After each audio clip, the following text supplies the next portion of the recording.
Iran అనేది Iran old name ఏంటంటే దీన్నే మనం పర్షియా అని పిలుస్తాం. Iran old name Persia. Okay, so క్రీస్తు శకం 7వ శతాబ్దంలో పర్షియా పైకి తురుష్కుల దండయాత్రలు స్టార్ట్ అయినాయి. దాంతో పర్షియాలో ఉన్న పారసీలు కాస్త ఇతర దేశాలకు వలసపోయారు. 10వ శతాబ్దం వరకు పర్షియా ఇస్లామిక్ దేశమని ఇరాన్గా మారింది. సో ఇరాన్ ప్రెసిడెంట్గా మనకి ఇబ్రహీం రైసీ ఉండేవారు. ఇరాన్ ప్రెసిడెంట్గా ఇబ్రహీం రైసీ ఉండేవారు. కానీ అజర్బైజాన్, ఇరాన్ రెండు కలిసి నిర్వహిస్తున్న సంయుక్త ప్రాజెక్టు శంకుస్థాపన కోసం వెళ్ళిన ఆయన సో 2024 సో మే 19న హెలికాప్టర్ ప్రమాదంలో మరణించారు. అయితే దీనిలో ఇజ్రాయెల్ గూఢాచార సంస్థ మెస్సాద్ హత్య ప్రమేయం ఉంది అని కూడా చెప్పుకుంటూ ఉంటారు. సో ఆయన మరణించడం జరిగింది. ఆయన మరణించిన తర్వాత మనకు మేజర్గా 6 వ్యక్తులు పోటీ పడ్డారు. సో 6 వ్యక్తులు ఎప్పుడు పోటీ పడ్డారు? 2024 జూన్ 28న పోటీ పడ్డారు. కానీ ఎవరికి కూడా 50% ఓట్లు రాలేదు. ఓకేనా? సో ఇరాన్ రాజ్యాంగం ప్రకారం పోలైన ఓట్లలో ఎవరికైతే 50% వస్తాయో వాళ్ళు అధికారంలోకి వస్తారు. కాబట్టి మళ్ళీ ఏం చేశారు? జూలై 4న ఎన్నిక నిర్వహించారు. సో జూలై 4న ఎన్నిక నిర్వహించడం జరిగింది. మేజర్గా 2 పోటీ పడ్డారు. ఒకరు మసూద్ పెజెష్కియాన్. సో ఈ జూలై 4న జరిగిన ఎన్నికలకు పోటీ పడ్డ వాళ్ళు Masoud Pezeshkian.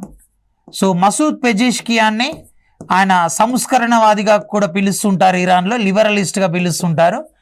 And వర్సెత్ Saeed జలీలి. So 2 పోటీ పడితే ఈయనకు 54% ఓట్లు వచ్చినాయి. సో 54.26 అండ్ ఈయనకు వచ్చేసి 45% ఓట్లు వచ్చినాయి. ఇక మళ్ళీ 1% మిస్ అయిందంటే పాయింట్, కొన్ని ఆయనకు కొన్ని ఈయనకు వచ్చినాయి. సో దాంతో 50% వచ్చినాయి. కాబట్టి మసూద్ పెజెష్కియాన్ సో ఇరాన్ అధ్యక్షుడిగా ఆయన ప్రమాణ స్వీకారం చేయడం జరిగింది. ఓకే, సో ఇది ఇరాన్లో జరిగిన ఇష్యూ. మరి ఇప్పుడు ఇజ్రాయెల్కి ఇరాన్కి మధ్య ఉన్న ఇష్యూ ఏంటి అని అంటే మనకు 2023 అక్టోబర్ 7న సో పాలస్తీనాలోని హమాస్ ఉగ్రవాదులు ఇజ్రాయెల్పై దాడి చేశారు. ఓకేనా? సో ఇజ్రాయెల్పై దాడి జరిగింది. దానివల్ల పెట్టిన పేరు ఏంటి? ఆపరేషన్ అల్ మాస్క్. ఇలా రకరకాల పేర్లు పెట్టారు. దాని కౌంటర్గా అదే రోజు ఇజ్రాయిల్ హమాస్పై దాడి చేసింది. సో దాన్ని వాళ్ళేం పేరు పెట్టారు? ఆపరేషన్ ఐరన్ స్వార్డ్ అనే పేరు పెట్టారు. ఈ 2 దేశాల మధ్య అంతర్యుద్ధంలో సుమారు 5,000 మంది భారతీయులు చిక్కుకొనిపోయారు. వాళ్ళందరినీ కాపాడడం కోసం అప్పట్లో భారత ప్రభుత్వం ఆపరేషన్ సో మనకి అజయ్ అనే కార్యక్రమం కూడా చేపట్టి.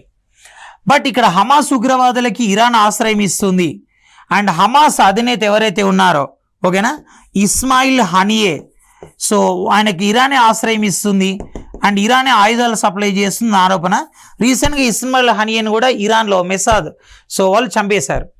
సో ఇప్పుడు ఈ 2 దేశాల మధ్య అంతర్యుద్ధంలో మనకి ఇరాన్ పాత్ర ఉంది అని ఇజ్రాయెల్ భావిస్తుంది. కాబట్టి సో మనకి ఇజ్రాయెల్పై ఇరాన్ అనేక రకాల ఆంక్షలకు అండ్ అనేక రకాల కార్యక్రమాలకు సో దిగుతుంది.